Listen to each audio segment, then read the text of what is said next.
Olá, queridos alunos do PJ2, do Bloco 2, aqui quem fala é a professora Vanessa. E nessa nossa nova videoaula nós vamos falar sobre o sistema nervoso. O conjunto de estruturas responsável por perceber e interpretar os estímulos ambientais é chamado de sistema nervoso. E esse sistema também vai coordenar as funções mais complexas, como o pensamento, os sentimentos e a capacidade de aprendizado.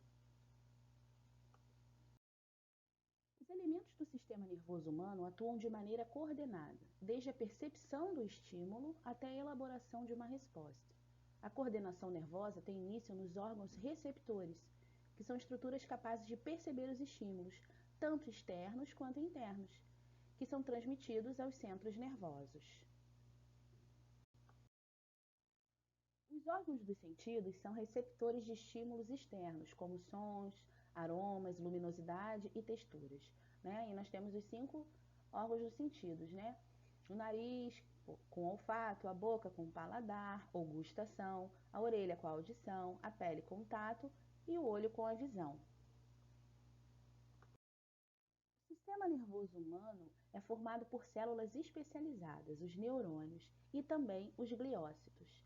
Antes de falarmos dos neurônios, nós precisamos saber que os gliócitos também podem ser chamados de células gliais, que são elas que sustentam, protegem e nutrem os neurônios.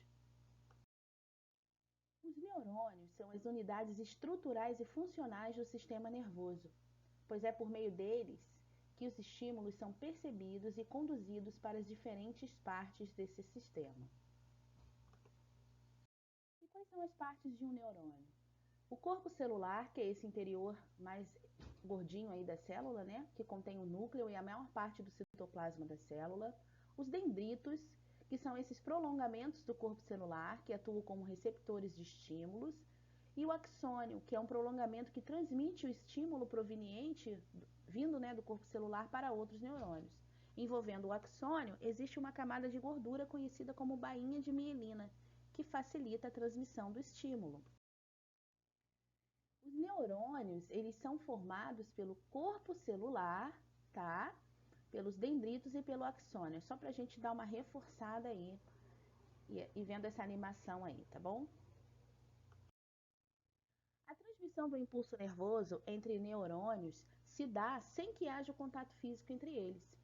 Entre o axônio de um neurônio e os dendritos da célula vizinha, existe um espaço microscópico chamado sinapse. Então, vocês estão vendo aí nessa animação a transmissão do impulso nervoso, tá? Através de neurotransmissores, que são essas substâncias que saem de neurônio e transmitem o impulso nervoso para o neurônio seguinte. O sistema nervoso humano é formado pelo encéfalo, tá? Medula espinal, nervos e gânglios. Para facilitar, o sistema nervoso pode ser dividido em duas partes. O sistema nervoso central, que a gente também chama de SNC, e o sistema nervoso periférico, que a gente chama de SNP. Então, tá aí um esquema, né? O sistema nervoso é dividido em central e periférico. O sistema nervoso central é dividido em encéfalo e medula espinal, e o encéfalo é dividido em cérebro, cerebelo e tronco encefálico. O sistema nervoso central compreende os órgãos de comando nervoso do organismo. Ele é composto pelo encéfalo, que é tudo que tem dentro da caixa craniana, e pela medula espinal. O encéfalo, maior estrutura de integração e controle do sistema nervoso, está abrigado na caixa craniana e é formado pelo cérebro, cerebelo e tronco encefálico. O cérebro é o órgão mais volumoso do encéfalo. Ele divide-se em 2 hemisférios, o direito e o esquerdo, e apresenta a superfície cheia de pregas. O cérebro é encarregado de receber informações, processá-las, elaborar respostas que coordenam os movimentos voluntários. E também é responsável pela memória, pela consciência, pela aprendizagem e pela linguagem.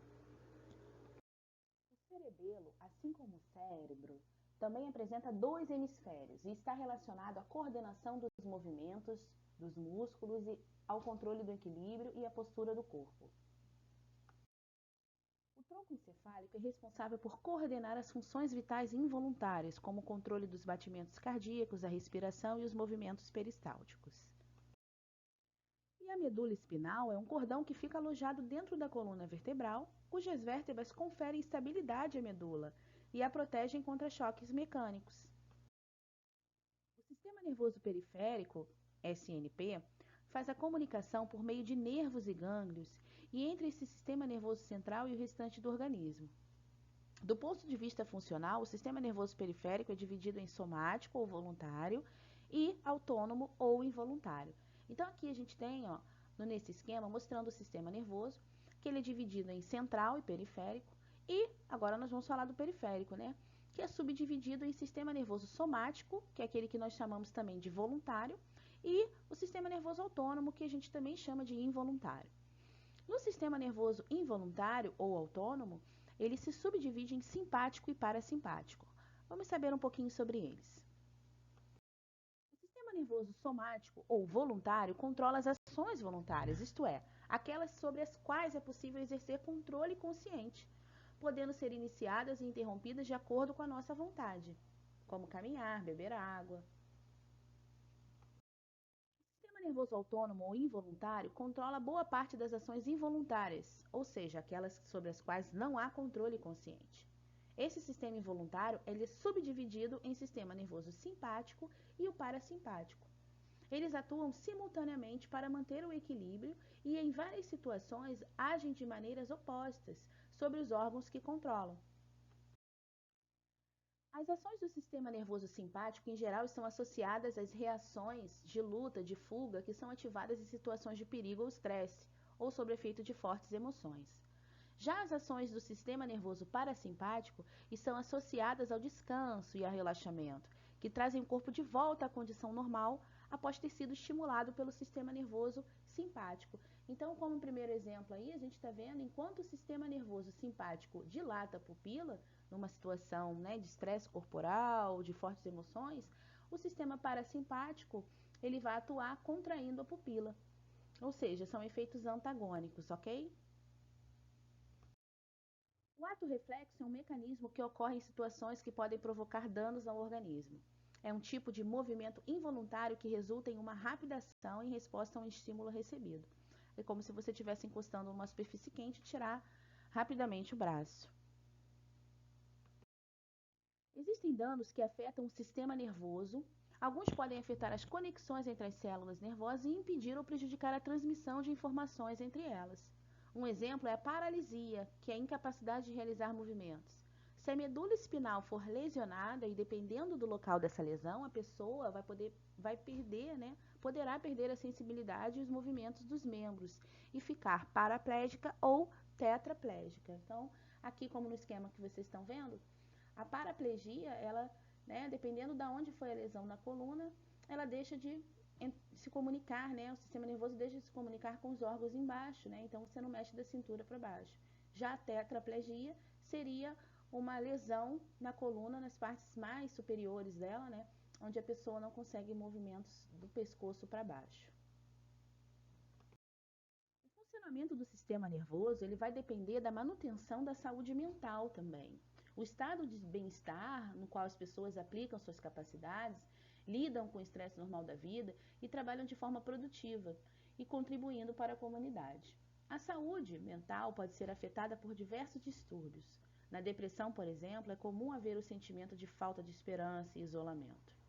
Outras desordens desencadeiam sentimentos de medo e ansiedade constantes ou excessivos, tensão muscular, palpitações. Os distúrbios que afetam a saúde mental devem ser diagnosticados e tratados de modo adequado. Por isso é importante que a pessoa procure sempre ajuda médica e psicológica. Bom, pessoal, nós vamos ficando por aqui então. Espero que vocês tenham compreendido, tenham gostado. Um grande beijo e até a próxima aula.